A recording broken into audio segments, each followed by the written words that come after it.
If you're the sort of person who thinks that Anushka Sharma lost us the World Cup, don't watch any further. I'm going to talk about the morons who believe that. I'm going to ask you the obvious question, why do they believe that? It's clearly not true. Well, some of it I think is just trolls. People who like abusing famous people. Some of it is because some Indians are sore losers. We look for someone to blame. But I think there's something deeper, subliminally at least, going on over here. Indian men are very possessive about cricket, and they're possessive about cricketers. Any woman who comes between us and cricket is almost always painted as a scarlet woman. This went back to the 1960s when Gary Sobers was engaged to Anju Mahendru. Terrible things were said about Anju. Later, much later, in the 80s I think it was, when Neena Gupta was going out with Viv Richards, again she was portrayed as this horrible, loose-moraled woman. And it's continued even when you can't say they're loose-moral and they're married.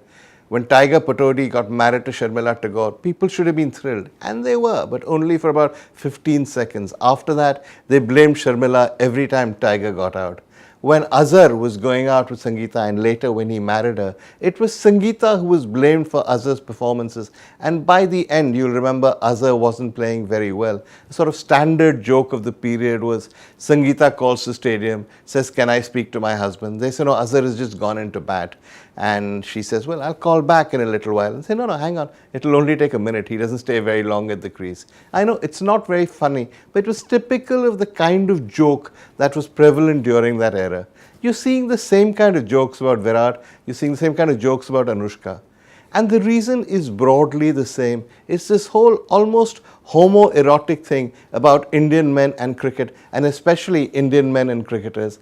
Woe betide any woman who comes between them. If you enjoyed this video, there's plenty more just like it. Just click on the links right here. Or even better, why don't you subscribe? It's just a click away.